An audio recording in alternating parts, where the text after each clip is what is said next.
My name is Lori. Standing at the edge of this parking lot, looking at my mother, father, and sister, all of them seem so small and vulnerable. My sister Sarah's makeup is smudged, my father Mr. Thompson's shirt is wrinkled and untucked, and my mother Mrs. Thompson clutches her purse tightly as if it's the only thing keeping her together.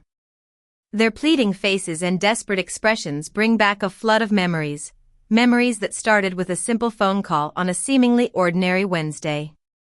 I remember it so clearly. I had just settled into my desk chair after the morning rush, still with the lingering smell of coffee on my breath and post-it notes stuck to my sleeve.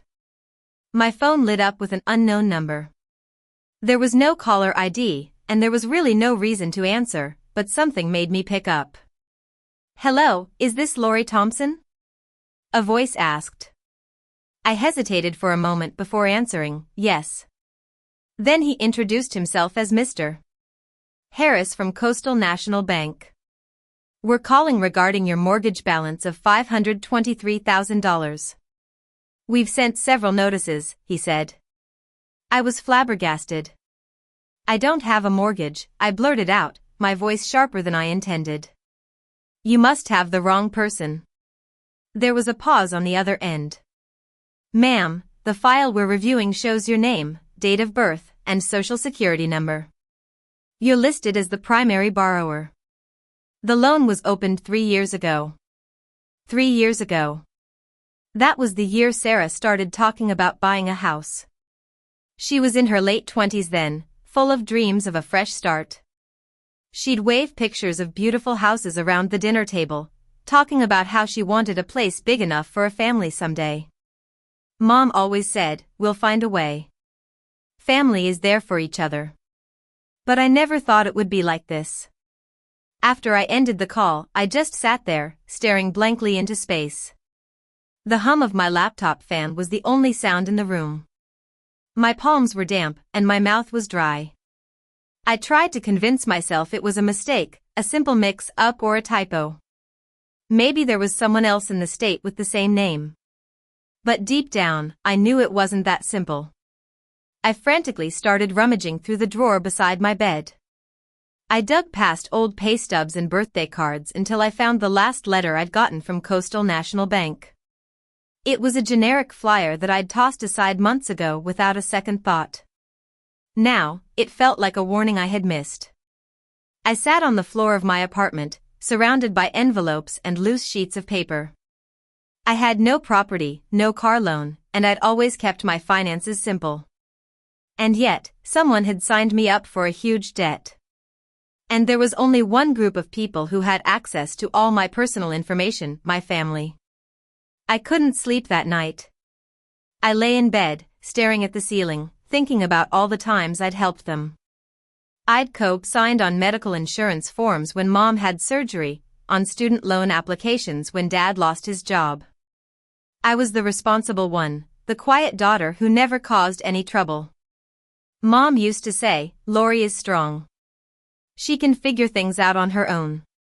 It was a nice compliment, but it also meant that I was often overlooked. Growing up, it was always different for Sarah and me. If Sarah forgot to clean her room, Mom would say she was going through a phase. But if I forgot something, I'd get a lecture. When Sarah crashed her car, Dad said that's what insurance was for. But when I asked for a used laptop to study, Mom reminded me that we weren't made of money. The next morning, I decided to take action. I opened my laptop and requested the loan documents from the bank. The woman on the phone was polite and efficient, but she had no idea that those documents would change my world. When the PDF arrived, I stared at the screen in disbelief. Page after page had my name, my birth date, and my information, but the signature wasn't mine. It was a good forgery, but I could tell. The person had practiced, maybe even traced it, but they hadn't captured the little quirks in my signature. I knew exactly who had done it. But instead of confronting them right away, I started collecting every document that tied me to my family. I went back nearly 10 years, folder by folder, building a paper trail. I printed my credit reports, identity protection logs, and a list of all the accounts under my name. There it was, the full mortgage package from Coastal National Bank, with my name on the dotted line, notarized and legally binding, but stolen. A friend from work, Lily, noticed that something was off. She pulled me aside during lunch one day and said, "You look like you're holding your breath." I don't know why, but I told her everything. Maybe because she was one of the few people who genuinely cared about me. She didn't try to comfort me with empty words. Instead, she pulled out her phone and said, "Call this guy, Mr. Mitchell. He's smart and doesn't shy away from family messes." I met Mr. Mitchell at a small, cozy cafe near my apartment. He was an older man, with a military-like demeanor and a voice that was straight to the point.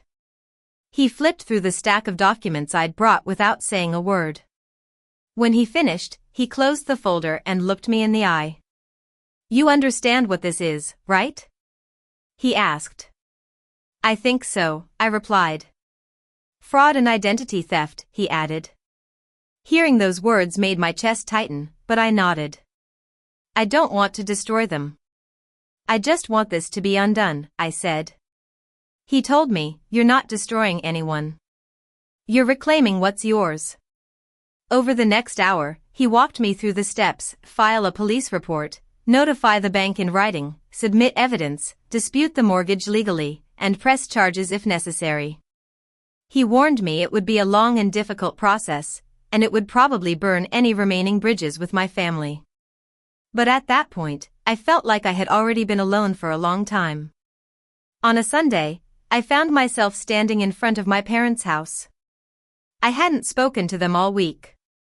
I was gripping a folder in my purse as if it were a weapon. I knocked on the door, and Mom opened it with a big smile, as if nothing had happened. "Lori, sweetheart. I was just about to take the roast out of the oven," she said. I stepped inside. The house smelled like the familiar combination of lemon cleaner and the roast. Sarah was on the couch, scrolling through her phone with an empty wine glass beside her. Dad was in his recliner, watching a football game. They all barely glanced at me. We had dinner as normal. Mom made small talk, Sarah complained about her work, and Dad grunted at the TV. After the dishes were cleared, I took a deep breath and said, "Hey, quick question. Does anyone know anything about a mortgage with my name on it?" The silence in the room was deafening. Sarah's shoulders tensed, Mom's smile froze, and Dad cleared his throat. I just stood there, waiting for an answer. Finally, Mom spoke in a soft voice, like we were discussing a minor inconvenience. "Oh, honey, that's just some paperwork." Sarah needed help qualifying. "It's not like you're actually paying for it. It's family, after all." Sarah added, still looking at the table, "You have good credit." "I don't. It's not fair if you won't help." I looked at them, at the people who were supposed to love and protect me. They didn't see what they'd done as wrong. They saw it as something I should just accept. I nodded slowly and said quietly, "Thanks for explaining." They all seemed to relax. They thought everything was okay, that I was still the same old Lori who would go along with anything. But I had made up my mind. The next morning, I filed the police report. The officer at the station looked tired but was polite and careful. He flipped through the folder I'd brought with Mr. Mitchell's help, and his brow furrowed with each page. "Are you sure you want to move forward with this?" he asked, not out of doubt but out of hesitation. "If I don't, they'll just keep doing it," I replied.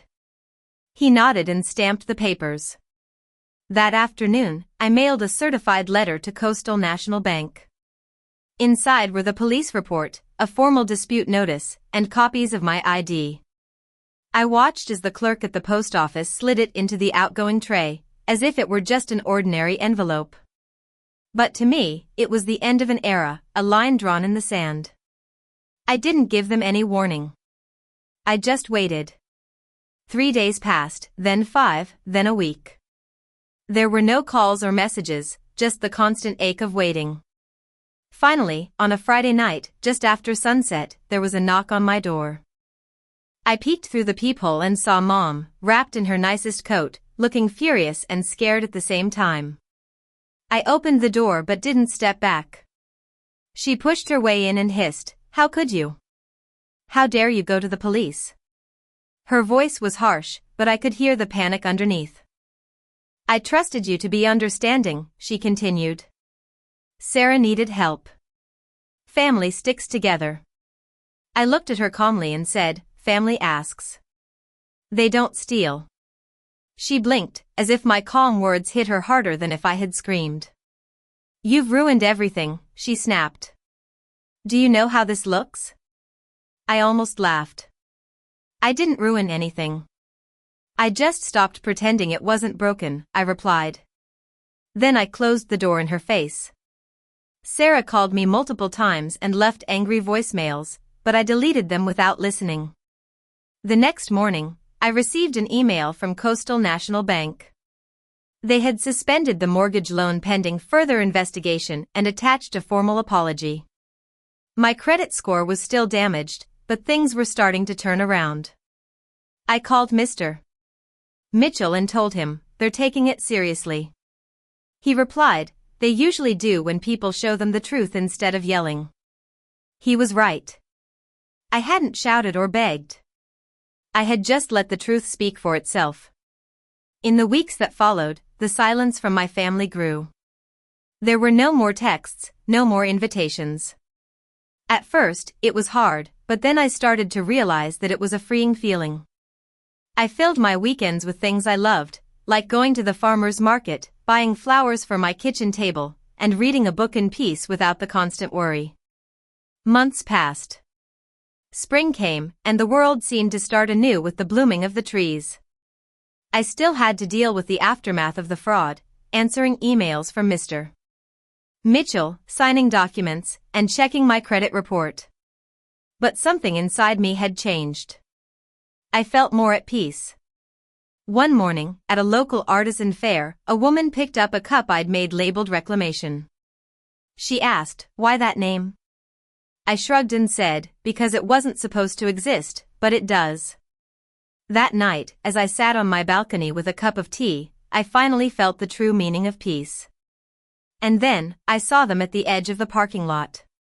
They looked so lost and broken. I walked down the stairs slowly. When they saw me, they froze. "Lori?" Mom started, her voice trembling.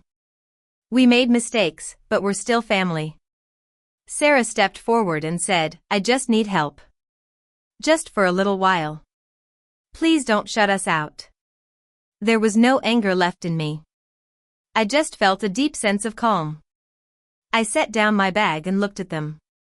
"I hope you one day understand what real family means.